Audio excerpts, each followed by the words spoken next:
Anyway, well, welcome back to episode 53 of the Critical Fools podcast.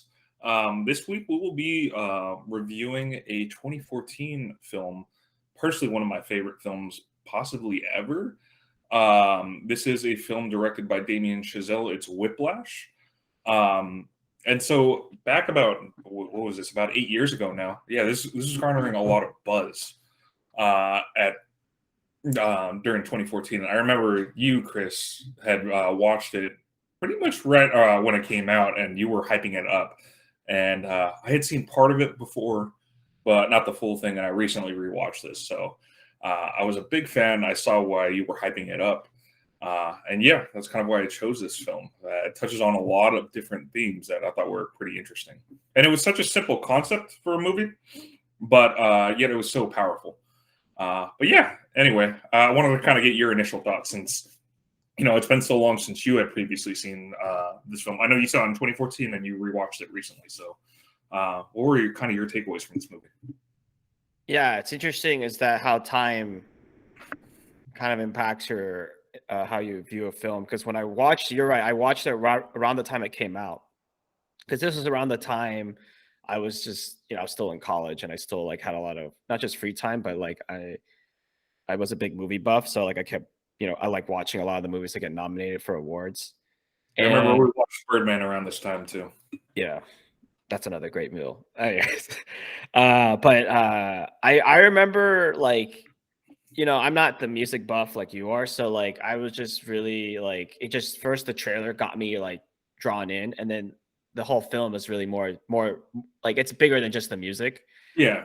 But what's interesting is that as I view it now, because when I watched it, I think I had slightly different opinions of who I was and what I was trying to achieve. And now, years later, like many years later, I've rewatched it, for this our podcast review, and I view the film a bit differently now. And we can get into that as we talk about the themes. But I think this film, in many ways, captures some of my own thinking, and especially in my young 20s. And look, I'll even like I've been quoted saying like, well, sharing this kind of story. Like, sorry, like I'll explain in a second. Like, so there is a scene in the film Troy where Achilles is asked by his mom, like, you have two paths here. If you go to Troy and fight, you will die and you'll not come back. That's the last time I'll see you. If you stay here, because she's trying to pitch him like stay home, right? If you stay in Greece, you'll have a great long life and you'll be loved and you'll have children and you'll have grandchildren. And Achilles says to his mom, because she's like if you know some Greek mythology, she's a bit of a seek or whatever. She can see the future. The seer or something like that, because like she's able to But anyways, and Achilles asks like, okay, that's cool, but how long will I be remembered? And she's like, well, your children, your wife, your grandchildren, even your great grandchildren will remember you. But after that, it's true. I cannot lie to you. Like, you will not be remembered beyond that. If you go die in Troy, you'll be remembered for eternity. And he's just like, I'm going. And like it reminds me of Whiplash, right? There's a lot of that theme in there about like, legacy is really what I think the theme. Yeah, legacy, but also like, what do you want out of your life? And actually, oh yeah, this strangely, what cost? Exactly, there's a cost. So strangely, this connects to. I did an interview yesterday. Won't say the name, but I said in that interview. This is the irony because we're talking about Whiplash today. I said like I think one of the myths people are told is like you can have it all without costs, and I think this film tells you in a thematical way, which is great, that if you want certain things in life, there's trade-offs. Unless you're such an amazing and everything's like everything breaks your way. Well, that's the whole thing. Can you have it all? I don't think so. That's my personal belief. And like I remember, and I know I told you this story, and I'm gonna repeat the story again because I said the same story yesterday. Like I had a manager once tell me like, oh, you worship hustle culture, and that's just like that's not everything. And I said like it's not hustle culture. It's like, do you want to be great at something, or do you just want to be okay or average or bad? And like I pushed back a little bit in that conversation because I was like, I'm just saying like I want to reach a higher level with my team and my team doesn't. And it's frustrating to me. And so I'm sorry, you're my manager. I'm telling you this because it's my one-on-one. And my manager pushed back saying like, well, everybody has different needs and blah, blah, blah. I mean, it sounded like the cliche, mental health day. Like, I believe in mental health, by the way, but it's like, it just felt like I was scared. Because basically I go back to the film and I think why I resonate It was a with, cop out, though. It sounds like. yeah. Well, I resonate with the film when I was young and maybe even now to this day, where it's like, to your point, can you have it all, but also like the sacrifices one has to make, because everybody sees the product at the end, right? Like we'll get into the film about the dad and his What I perspective. mean by let's put it in the context for this film. Like, have it all means like, at least for the main character, I would say like, he wants to be one of the greatest, if not the greatest, jazz drummer that has ever lived, right? If you want to think about it, but that kind of comes at the sacrifice of a lot of his interpersonal relationships, especially with his girlfriend, because he tells her basically like, I don't have time for you, and you're gonna resent me, and like, so I would say like he can't have it all because he can't be the greatest jazz drummer that ever lived and have healthy relationships with his peers and his girlfriend and his family. And you see that at many different scenes throughout the film.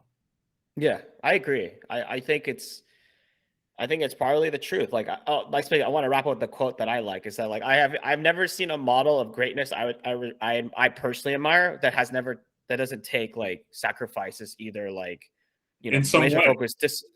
laser focused discipline, or they just have a very small friend network, or they don't have friends, or they don't have I mean, I have not seen a model of greatness that I personally like adhere to or respect that doesn't involve that. Mm-hmm. And so I think this film captures that very well. Yeah, this film made me think about like a younger version of myself versus today, which was interesting too. But anyways, just to go back to the movie.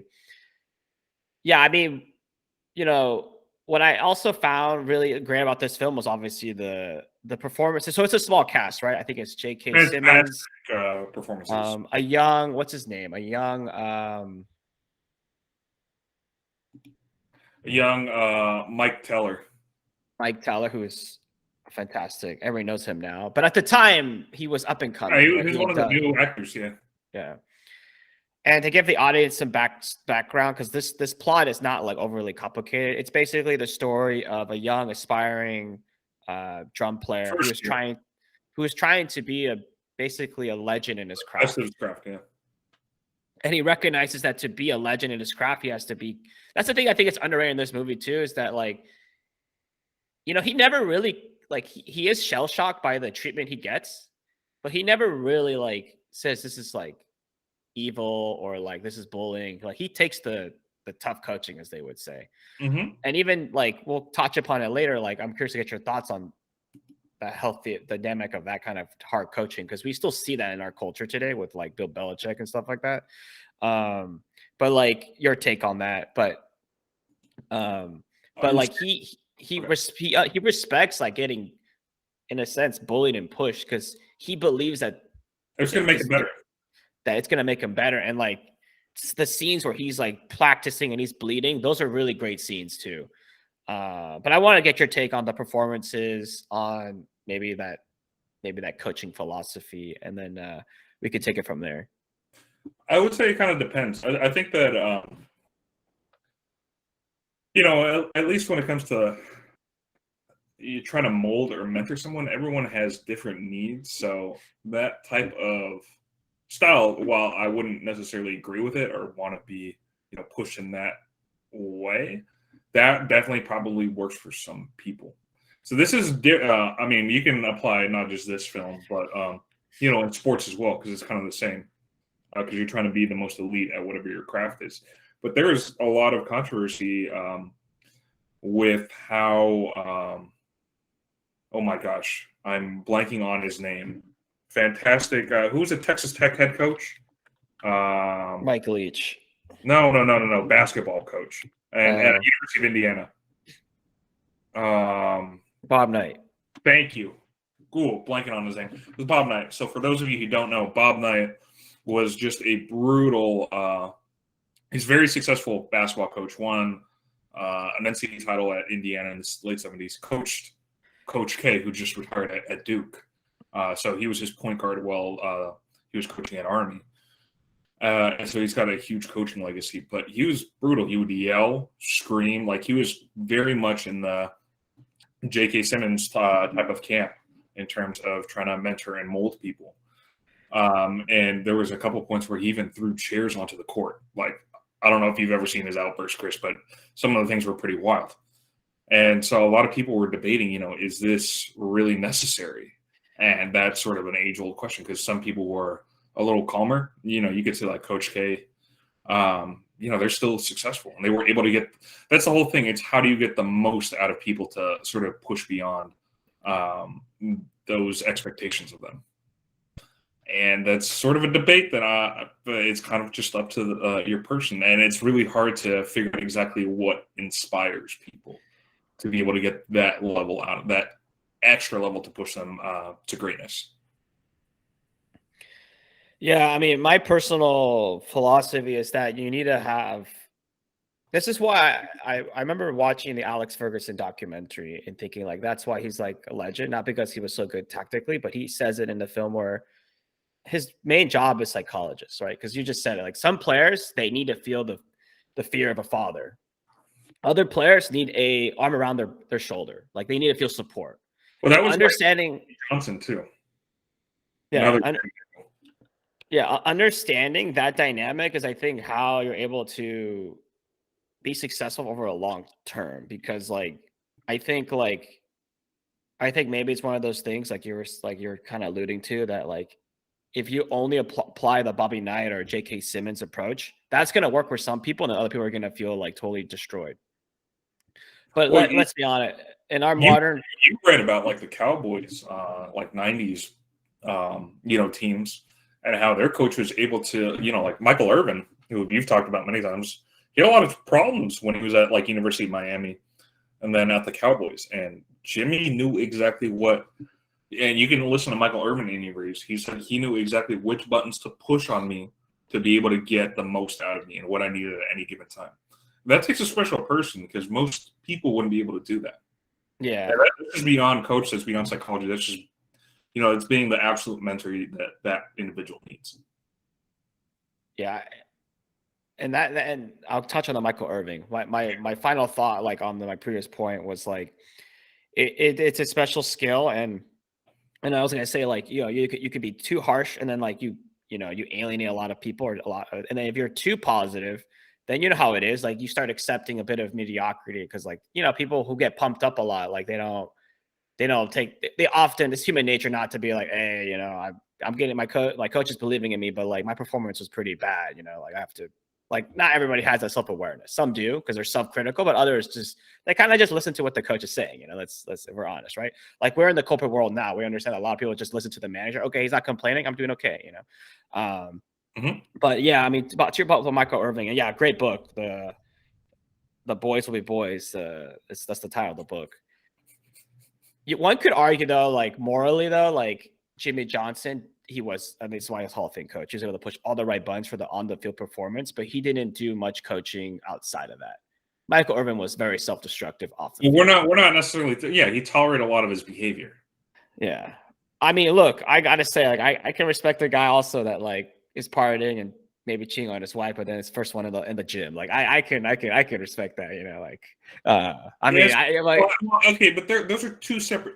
Here's the thing, and this is where the film gets interesting because it's gonna. Sorry for those of you. I mean, this is a pretty simple film, right? It's just a story about, one guy. Sorry, before I get to like our pointer, we go off tangent. This is just a simple story about a conductor who wants to basically discover and groom the greatest jazz musicians ever, like on the level of Louis Armstrong, and Buddy Rich and all of those former greats, right? He wanted to have that play. He wanted to have his Michael Jordan, right? And at the same time, the young drummer Andrew wanted to be that Michael Jordan of his craft, right? On that same level. And so it's a story of them sort of clashing and conflicting. And that's pretty much what the story is about. So what I will say is, yeah, you going back to the Michael Irvin example, yeah, you can say that, but it's kind of tough because it's just like, let me give you another example, bringing it back to music. I mean, Michael Jackson is considered the king of pop. Everybody loves his music, but that came at a cost where he didn't really have his childhood, right? And there was a lot that he had to sacrifice and give up, and he couldn't have it all. And I think that manifested in a lot of his behavior that's pretty abhorrent by today's standards. But to that end, I would say it's interesting hearing the debate of people who say, no, I will never listen to his music because of his other actions, right? Despite how great his music was, right? And then there's other people who would be like, well, I can separate the music from the actions of the artist themselves. And so that's where it's interesting. It's kind of like, I think that's what you're kind of saying with like Urban. It's like amazing on-field performance, always got it done, but you don't necessarily fully condone his actions in his personal life. Or maybe I'm wrong. No, I mean that's I would say like I think you're right on that take. My a little bit slight variation on my point is more like some great coaches, they actually try to help the person off the field. Off field, yeah, for sure. And that's even like tougher at times. And I actually have a huge respect. I'm just saying I think Jimmy was all about the wins. Yeah, it was a W at the end of the day for him, baby. And so like it's that fine line of like, because you also could argue in Jimmy's defense, like he's the coach, he's there to do a role, and like he can't play father to everybody. But like I do appreciate the few coaches that can do that or try to do that, because it's like it's a tough role. Because some of these athletes, like they don't come from the best Irving came from a broken home, the hood of Florida. Yeah. And so it's like, the little you can do, I do appreciate that. Even if it doesn't work out, like the player still fails or whatever. Like I can never fault a coach who was just trying to, do the right thing. But honestly, it is a cutthroat business, because you know how it is in the NFL. Like you're fired if you don't perform. You can do that, and then that's why I think as you get higher, it's really hard to do that on all fronts. Yeah, and then it's so hard to say that, and because these are also grown adults. It's not like you're trying to mentor a high school kid out of like a bad situation, right? Yeah. It's hard to do, because then he's going to be like, dude, you're just my coach on the field. I'm making millions of dollars. I can make my own decisions.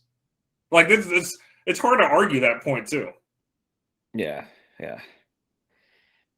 So going back to the film, there's a couple scenes I wanted to discuss. Sure. One is the dinner table where Andrew is with his family. Yeah, where they're all talking about like all the stuff they're doing, and then he just goes off about like I enjoyed that scene. Like, oh, it's D3, like nobody's gonna remember. Oh, we have friends. Well, I was just like, it's interesting because he did not handle disrespect that well. Like, as one of the worst ways that he could have handled that situation, I would say. Yeah, he just pissed off and alienated everybody in his family. Right, because they basically are like, "Oh, how's it going? Oh, that's cute. You're playing drums at college. That's good." And they kind of belittle him, and like I think that he takes, he had a chip on his shoulder because of that. Because no, it's interesting when you like talk to people. I'm sure you could talk in your craft, and like there's a lot of people who don't program, right? So they don't understand fully what's going on or what it takes to be like the best at your field. Or any field. And so I think that's what he's just like, dude, he's like, it's a lot more, you're belittling what I do. There's a lot more to it. And it's because you don't go in it or you're not in it. So you have no idea what it takes. And so he gets mad because it's like, oh, that's cute. You're just like in the band, like in college, trying to be a jazz musician. Oh, and then he also takes exception. He's like, well, isn't it kind of like arbitrary, the scoring? That's what one of his cousins says, and he's like, no. There's technical things that you look for and that make you better than other people. Your timing, your rhythm, are you on beat, things like that. And I'm sure there's a way more technical scoring. I'm not a drummer. But then at the same time, all of his other families, or like his uncle and his wife, are just talking about how proud they are of the kids. He's like, he scored a touchdown. He's going to be playing Sundays. They're just hyping it up. And then I love that line. He's like, it's D3. And then they it was just like you could hear a pin drop. Great line. I know, it was a great line. I was just like, respect. That's what I'm talking about. Yeah. I got to be honest. I laughed so hard because there were so many burns going on at that point. I was dying of laughter. D3. But yeah, and they're going, and he's like, you think you're better than us? And then he's like, well, I'm going to try it. And he's like, what's the point if you don't have friends, right? And they're sort of having that whole thing. He's like, you're trying to be the best of what you are. You're like a snob. You're arrogant. And he has the best line, which I pulled up, which is, "I'd rather die drunk, broke at 34, and have people at a dinner table talking about me rather than live rich and sober at 90 with no one remembering me." Which is basically the whole line of you talking about, the Achilles story in Troy. Yeah. Yeah, I mean, it's one of the It's a and great, and great. and, and it's also I think in the actual like it's in the Iliad. I think it's in the myth too. It's like because it's an age old kind of like that's what I like about philosophy is that you Well, see that like yeah, yeah, it's age old of like do you try to aspire for greatness but burn, or do you just take the just a more mellow path, and it's still a valid path. I think where I've matured, this is a personal thing now, is that I respect the mellow, like that other path. I used to not. When I was like when I watched the film the first time, I was on Andrew's side 100%. I was just like, yeah, deep three, like this guy's gonna die in a ditch. Who gives a f about that? I mean, that's the kind of guy I was. Yeah. he's like, no, it's cool. You're just gonna be coaching high school football when you're done. I mean, And like, you're so mad.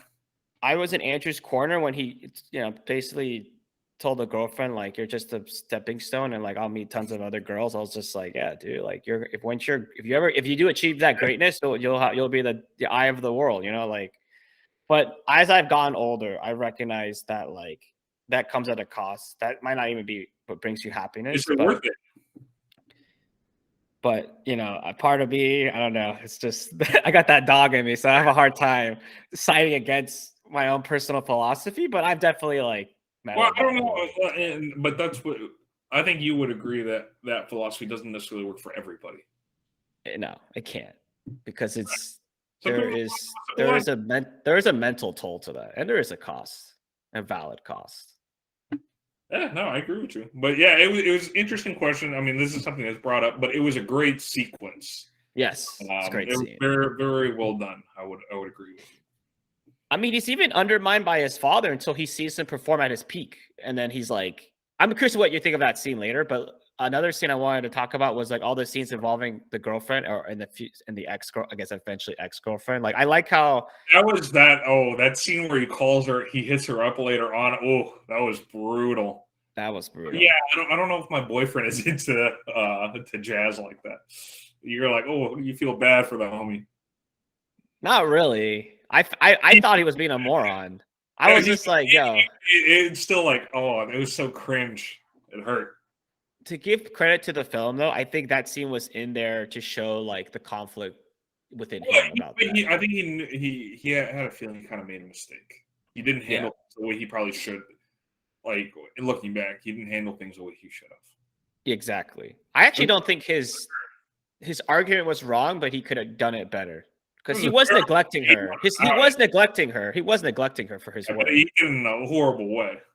Yeah, I mean, it was terrible. I agree. It was terrible. But like it's interesting how like a part of him was right. Like he was neglecting her. There was probably not a future anyways. But like we're all human, right? Like he still wants that human connection and Yeah, but relationship. in the typical Andrew way of just being cocky, arrogant, thinking he was even better than her. Yeah, He that took was exception to that. yeah, and that's why that was never going to work. No, Yeah, and so I think that scene was placed there too. But I mean, we're going backwards. But I wanted to start with like how he was like an awkward, like naive young man. Like, hey, you want to like he matured a get lot. pizza? And then she jokes, and that was funny too. And she's just like, get out, or like she tried to like, she said something like pretty harsh. Like, what did she say? Like, get out, or like this is inappropriate. And then she was just joking with him. I was dying on that Yeah, yeah. because that's every guy's like, oh no. Isn't that how I scripted it in my mind? Yeah, Yeah, and then like she still like goes out with him, but it's like, damn, dude, that was rough. it was a uh, joke. It was a joke. yeah, but if that happened to you in the moment, I would be like, oh my god, like I'm done here, dude. Yeah, but well, I don't know about that. I'd be like, oh, all right, you got me. You got me. Yeah, you can go that way. I would have been like, damn, dude, that was it's a joke. But like, no, what I'm saying it wasn't a joke. That's the thing. Like she Well, was no, if good. it wasn't, that would suck. Are you kidding? But Yeah. like with that, see, I appreciate a sense of humor, so that would have been like I would have. The but yeah, it's and then like there is like some reciprocation, and then like yeah, he focuses on the drumming, and it kind of goes all wayside. Um, Mhm. and it Well, leads to that then you breakup have scene. that scene when he first joins he basically says, all right, the second, or I forgot exactly what they call him, second string, you're in, and Andrew goes on the drums. It's like, all right, we got a new beat, right? Fresh beat. He's like, let's be calm. And then they go through the thing. He's like, all right, yeah, good. Oh, no, stop. He's like, you're not on my cadence. Get on my cadence. And then he just keeps losing patience, right? And then all of a sudden it keeps getting shorter and shorter. He's like, do it again. Stop. And then he just starts belittling him like crazy. Yeah. And that was a brutal scene. Like, I'm sure there's some people who are kind of, or some instructors who are kind of like that, like brutal, but probably not. Like, that's obviously an exaggeration, but it was just so. It was interesting to see, and he got to the point where he made him cry, and then he wanted him to acknowledge. Basically, he was just trying to break him. That was the whole point of that scene. Break him to build him up. It's like an old military tactic. Yeah. But it was just like, and it goes to your question, like, is that really necessary? The other scene that was brutal was the when they all have to compete for the position, all three of them, and they had to do it all night. That was exhausting. You see the blood dripping from him. So it was interesting. I did read some commentary because I was like, how accurate is this for drumming? He said, obviously that's an exaggeration. He's like, but some of the hardcore drummers, when you're getting to that level, like at the top levels of Juilliard, it's not uncommon for people to bleed. I was just like, dang, okay. Damn, that's crazy. So going back earlier in the film, do you think he lost the drumsticks on purpose, or was it genuinely an accident? Or there's another theory too. Like, did Fletcher take the drumsticks? I got deep in this rabbit hole. It's actually interesting. Wait, when? So remember how Andrew gets his first break?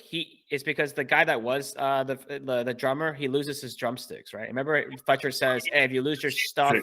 It was the music. Oh, the sheet music. Sorry, not the drumsticks. The drumsticks is later. Yeah, there's the sheet music. I was confused. I was like, wait, what are you talking about? Yeah, the sheet music. So it's interesting. I read like, was this like truly? There's a couple of theories. Right? It's truly an accident. He sabotaged, but he played it off like he didn't know, or Fletcher actually is the one that took it. And it's actually interesting. I was most likely Fletcher taking it. You think Fletcher took it? Yeah, I'm in that camp too. I think he wanted to give an opportunity under pressure to rise up. It was Andrew. The drumstick scene later, it was pretty intense too, but there's no like theories around that. It's just like that was like insane. Accident, bleeding, and then like trying to perform, and and then he tackles him. I was just like, this is intense. Yeah.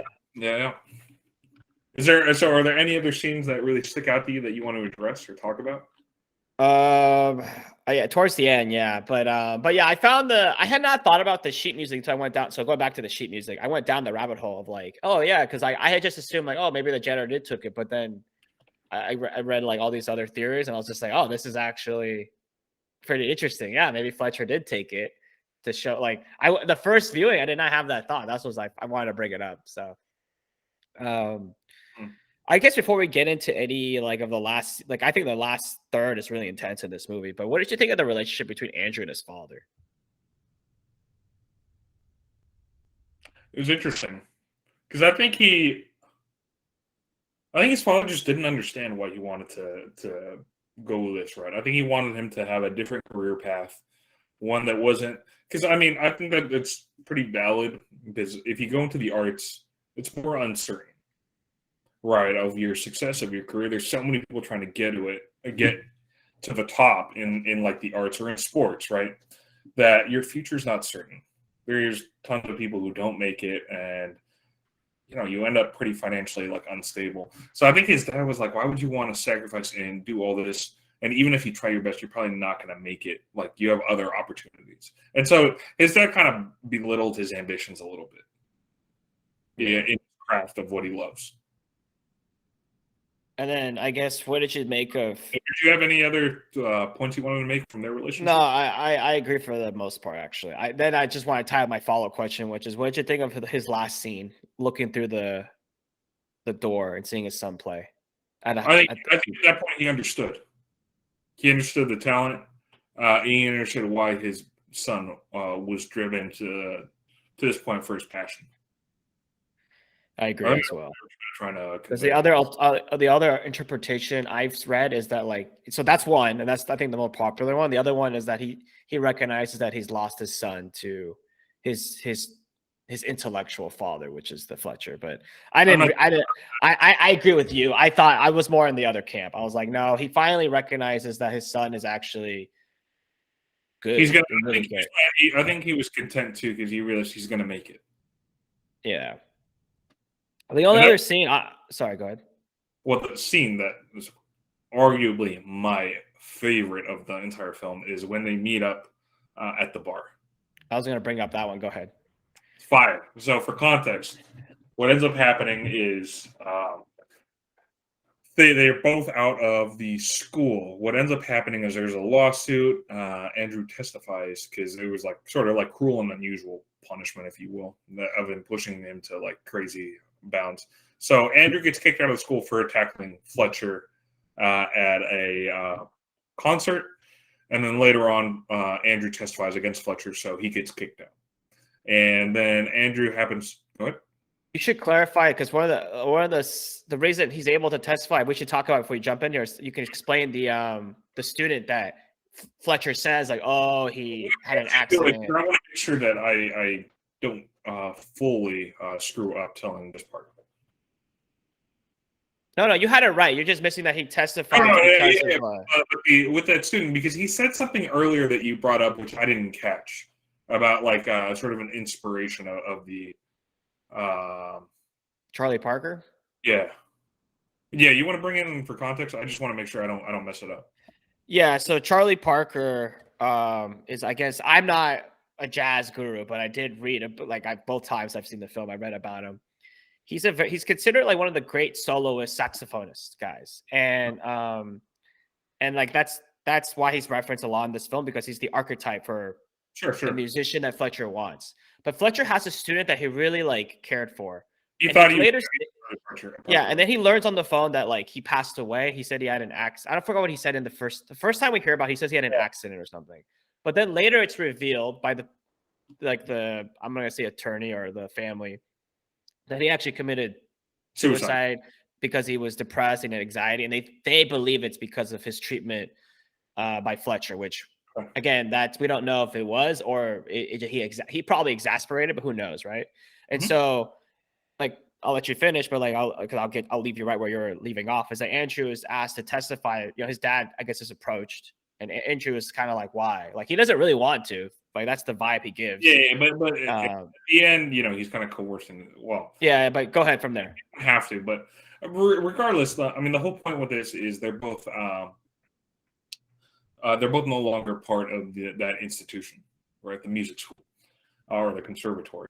And so then Andrew's, I forgot what kind of jobs he's doing, but he's not in music, and he decides we're just walking around in New York City, and he sees that there's some bar, and he sees, an ad saying, "Oh, performing tonight at some jazz is some group," and then he says with guest performer Fletcher, and then he's just like, "Wait, what?" And he goes in and he sees him, and it was some great jazz that was being played in the back, and so you see like Fletcher's appreciation and his skill as a jazz pianist in that scene.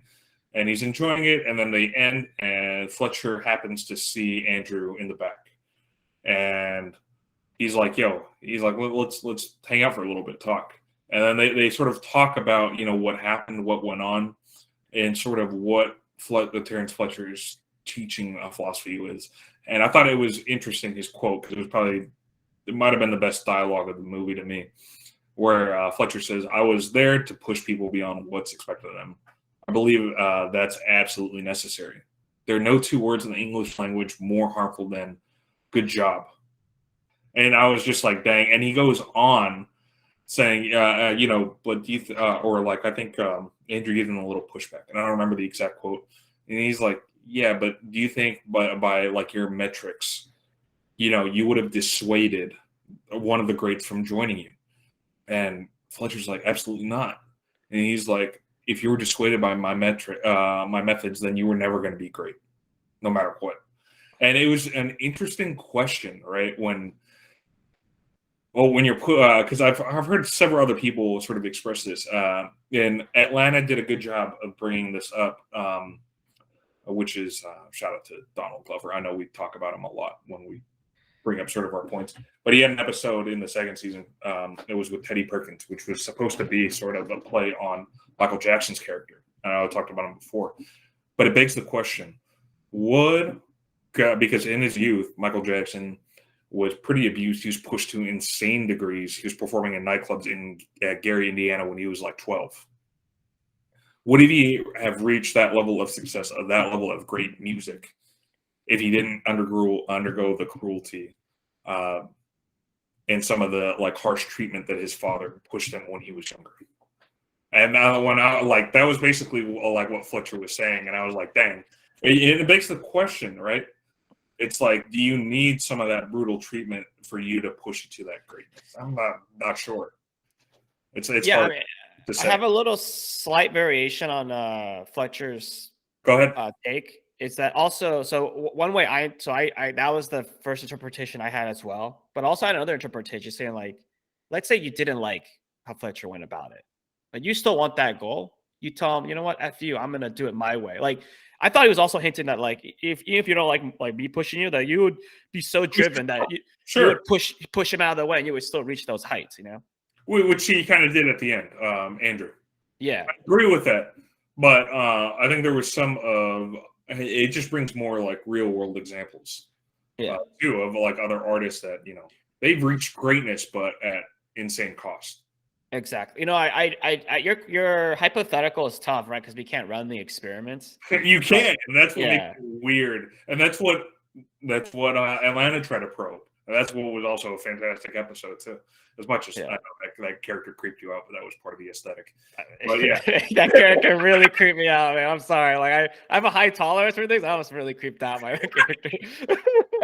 that just goes to show the greatness of the creative team. Anyway, but go ahead. But yeah, like yeah, it's an interesting hypothetical. But also, like I said, I just want to highlight that like I think also Fletcher was trying to say like, if I'm in your way, then you just step on me and then you become great anyways. Like, because Andrew's trying to like, you're right, like trying to probe like, oh, like you're so mean that like, oh, I don't like music anymore. But if you loved it that much, you would not. I would have just been like a bad memory versus like, my way is the best way. Because Fletcher also never really says explicitly like, this is the only way. Like he just believes this is his way. So something that I picked up the second time I viewed it. Yeah, but it was interesting with his quote. He's like, "No two words more harmful in the English language than." That was. Just dang. That was rough. That was yeah. But I was like, wow, that goes counter to a lot of the current culture today. Yeah, that's true. It is very counter. Yeah, I mean, yeah, no. Anyway, so that was interesting because I mean, MJ's not Michael Jackson's not the only example of that. I mean, there's countless other. Tiger Woods, who just made his comeback at the Masters, legend, injured in a car crash and playing at the Masters this weekend. Unbelievable. Yeah, Tiger. I mean, there's a bunch. One could even argue like, although it wasn't quite as bad, but even who Selena is, right? Yeah. Yeah, I mean the same thing. I mean, had to perform. Yeah, the musician, right? Yeah. Yeah, Selena. She had to perform when she was basically like 6. Like her dad, that was her dream for like her dad, all their kids to be performing, and so like that comes at a cost because you don't necessarily get to, enjoy all the necessarily childhood moments of just playing with other kids, things like that, because you're too busy practicing. Yeah. And yeah, she was. For those in our audience that don't know, she was one of the best cumbia singers probably of all time, and she really brought a lot of like Texan Tejano music to the forefront before she was tragically shot by her accountant, I think in '93. Yeah, they counted. Yeah, that was rough. She died young. Yeah. Well, it's the same thing with who's the other artist that was taken? Oh, same thing with like Marvin Gaye. Marvin Gaye was shot by his dad, Marvin Gaye Sr. Tragic, man. But anyway. But you have a good point about like the cost, right? Because the same things happens with like I think Bobby Fischer, right? Like he only played chess since he was like 7, and I mean, here's another one, man, that we talked about quite a bit. there was a football player at USC who was a QB, um, and his dad was a former NFL player. I think Maranovich, I think was his name. Yeah. Bust. It's Yeah. yeah, bust. Famous story though. But as a kid, like his dad was so concerned about trying to make the absolute specimen of a football player that he was not like he had a strict like crazy diet. When he went to other kids' birthday parties, he just he wasn't allowed to have any cake. So like when he went to other kids' birthday parties, they had a special like non-sugar, gluten-free cake that he would bring along so he can partake, but he couldn't have the same things that the other kids had. Right. And he was trying to groom the perfect product. And that came out of cost because this kid was insanely sheltered. So by the time he was a senior quarterback, and he was a really good athlete, but he just went off the table. All of a sudden, you know, his dad didn't keep him on a leash, and so then you see that a lot where people are so sheltered that once they see it, get a taste of like freedom or the outside world, they completely unravel. And that's what happened with this kid as well. Yeah. He became a bust, became a huge pothead, never really made it in the NFL. But I think he was a quarterback at USC.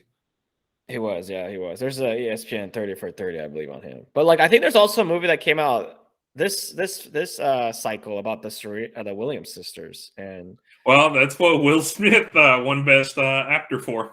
yeah, yeah, and she's for the most part, from what we saw from the outside, seems more well adjusted than others who are under that pressure cooker at a young age. Yeah, but it's person on person, right? This is not a end all be all type of statement. It's just it can really weigh down on certain people. The last thing I wanted to touch upon is what did you think of all the scenes where the music was the kind of like the centerpiece, like when he performed or when he competed? I thought the musical scenes in this film were really good, actually. Great. They tried doing justice to the art of, I would say, portraying jazz, and trying to give the audience who may not be well versed to jazz performances as best of a shot as they could, and sort of a glimpse into that world. Yeah. I mean that's kind of how I felt about it. Is there anything else that you wanted to talk about with this film? I mean, we can talk about the ending. Yeah, we can talk about the ending a little bit. I mean, I think it ties in with the themes that I think we touched upon. I'm curious, like, I guess, what's your personal take on the themes? Like, do you think it's worth it to be great, even if it costs you everything, or is it not? Like, I'm curious of your personal opinion on that. I already shared mine in the beginning, so, and then we can talk about the ending. It's a good question. I would say it honestly, it depends on the person. For me, no, because I think there's something to say about interpersonal relationships, or like what's happening right now, that it's cool that your legacy might live on, but once you're dead, what's the point, to an extent? Because you won't be here to. I mean, what do you care about people generations from now that you have no contact with, really? Still talking about your name, even though you're dead. You're no longer part of this world. And really, I think what you should make matter most is your connections with the people around you, the people that love you, the people that care about you. I think you should aspire to be great as much as you can be at whatever you do, but just realize that at the end of the day, what matters most is the people around you, the people that do care about you. That's my personal opinion on that. I think it's fair. I think there is, just to give a little. I mean, you see this all the time. I mean, we listen to several people who talk about this. You see, like, people who prioritize, try to be great in their field, and then they end up, alone. And like that's the. Yeah, and I think the reason. Huh? I said, and is that cost worth it? Yeah, no, that's what I think people should ask themselves. I will say, just to give the other side's argument, is that, and this is, I think, why people get seduced by that. Sure. It's like, one could argue, when you study like a lot of political history, philosophy, like, it's well documented that, like, when Napoleon was becoming educated, one of his great the person he admired the most was Alexander the Great. Sure. And he actually felt like, and Julius Caesar the same way. And so there is this thread through history. And I bet you now, with geopolitical events now, there's many people who are trying to tap into like a human history. So to your point, like why anybody would do it, it would be because you have the potential to affect timelines beyond your own, which is the ultimate form of ego, to be honest. But, I do agree with your point where it's like, I think people should, in general, most people should do what you just did. But that's the whole point. There's probably like, look, there's one Pablo Escobar, right? There's probably like several hundred guys who wanted to come to the top of that, and then they died and they sacrificed everything for that. Exactly. So it's a very boomer bust way of viewing the world. And there can only be there's a very finite amount of people who will ever get to that top, and so it's we're struggling and fighting and risking everything for at the expense of everything else. Exactly. So it is a tough internal dilemma one must discuss with them, and there's obviously varying degrees of it too. Like especially with like football, because we follow that. There's some athletes out there that are great. They'll always live in the history books. People will talk about them. Brett Favre, one of my favorites. Legend. This guy has insane health issues today. He looks fine to me when I listen to him. Anyways, lie. He heard it is like. I know. I have heard it. But I love that book, Gunslinger. I mean, I can't hate on the guy. He's a gunslinger, dude. I'm not hating on him. It's acknowledging reality. You know how many pain meds he says he takes? It's insane. Because that 20 years in the NFL will take that toll on your body. The body is not meant to take all that punishment. He also played in a different era, and he also didn't play intelligently like Aaron Rodgers does. I mean, the one reason I respected you really. Yeah, the one reason I respect Brett Favre is that like he would hold on to the ball and get lit up just to make sure that receiver had a chance to get open. Aaron Rodgers do a little dump off, like he's smart, dump off and take a slide, come on. You can also like now quarterbacks are getting smarter. Huh? So that's also why he doesn't win. Okay, dude. Brett Favre went to 2 Super Bowls and won 1. So Aaron Rodgers, baby. And no one. That's the thing with Favre. No one will dispute that man's heart. No, how can you? Even I can't. Even I can't, dude. Play with painkillers. Play with one leg. I was like, he made some questionable decisions. Like he threw 30 picks in a year once, but right. I agree with that, and that's ambitious. But he always tried. That dude gave it everything he had. Aaron Rodgers, I don't always buy that he gives everything he has. He's giving everything he has in a safe way. How can anyone question me? We lost the first game in the playoffs, and like people are questioning my salary. QBR. Let's not get off topic. But anyways, I support this guy because he gave a talk at a Bitcoin conference, and all right. Anyway, we're getting aside from this. Anyway, so the final scene. Oh man, you know why? My co-host Chris, he always does this. He'll find a way to trigger me with like 1 or 2 words, and then we get off topic. But anyway, yeah. So for the ending scene, you're pretty much right. It was a summation of all the themes of the film, where it's like he wanted to. Fletcher was trying to belittle Andrew. He wanted to break him to see if he really was gonna, grab the bull by the horns and show how great he truly was. And Andrew really did. And you could see it was sort of a passing of the torch, where it's like, I pushed you, I broke you to the point, and you're fighting back. And now you've become, and you sort of transcended the original character that you were at the beginning of the film. I think that was the whole point. Yep. It was sort of a rebirth, if you will. His transformation is complete, yeah. It is the phoenix that rose from the ashes, dude, at that point. And that was the point of the film. Yeah, and everybody sees it, including his father, and now he doesn't have to worry about getting girlfriends. So that's my message to Andrew. So he's good. Yeah, sure. Oh man. Anyway, but yeah, that was pretty much the whole synopsis of the film.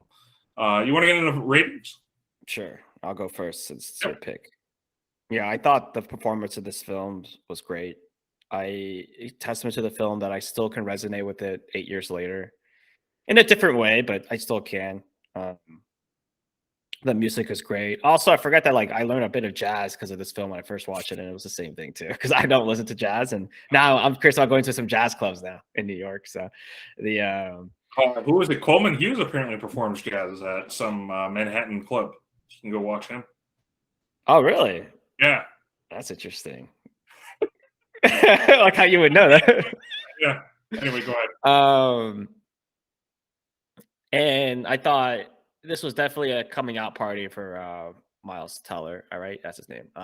And obviously J.K. Simmons is pretty good, anyways.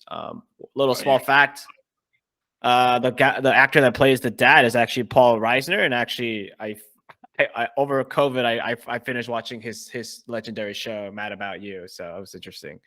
Okay. Small world. So yeah, am I ready for this film? Maybe because of personal connection to it in a sense. It's like a 9 out of 10. It's one of my favorite films. Honestly, I still can differently resonate with it, but in many ways captures definitely a 22-year-old Chris philosophy. Yeah. I still am ambitious, but I've definitely toned it down.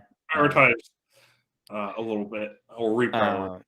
But yeah, I mean, I was that guy. I mean, I could recite to you that scene from Troy because I watched that scene so many times. Because when I was a teenager, I was like, yeah, that resonates with me. Like, it's the same thing of like, just like all the kind of like people I have looked up to, like culturally speaking or historically speaking. Like, they haven't all succeeded. They have often failed, actually, but they gave it their all. Actually, I was telling somebody yesterday, like, the reason I'm into Formula One now is because like I see these drivers could die at any moment, but they give it everything, and I'm like, I love that. It's like, that's just like, yeah, like gunslinger. I mean, I like Brett Favre's book because it literally is about a gunslinger that gave everything and like was about to die on the field. I mean, it says a lot about me, maybe. But anyways, go ahead. Yeah, I mean, what I will say is the pace of this film was great. Like you said, the acting performances were phenomenal in this film. There was great flow. I thought it was interesting because, well, I don't think a lot of people really have thought about who aren't in the arts, sort of the culture, what it takes to be a great jazz drummer. So I thought that was sort of an interesting look at the sort of the drumming profession and really how intense it can be trying to be at the top of that craft. So I thought the script was fantastic. They played on a lot of really deep themes and in really great ways. Like we addressed the scene with them at the family dinner table.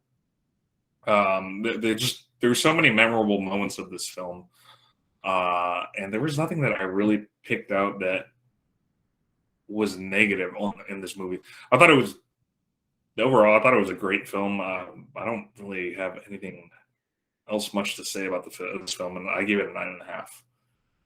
Other than the only reason I didn't give it a 10 is it didn't quite hit me to quite the level that the other two movies did that we've given perfect scores to. Especially given the budget. Like Burning is still, I think, the best film we reviewed on this film, but this is right up there too. Now we've given out a few 10s. Yeah, that and the other one, which is Coherence. Yeah. And Coherence, I was just so impressed with the novelty, the budget, the plot, and what they were able to do with like such a small budget was incredible. Yeah, that was a great film. Burning is probably still the best we've reviewed on this pod, though. If I had to pick between both of those, I would say Burning slightly. Yeah, I agree, but it was tremendous for what they were able, for what the movie was and what they were able to do. It was tremendous. I loved Coherence, but this film was really good too. That's what I'm saying. It's up there.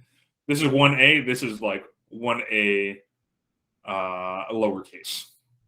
Right there. But yeah, anyway, that's sort of it for today. If you enjoyed our commentary on this film, please like and subscribe to our channel.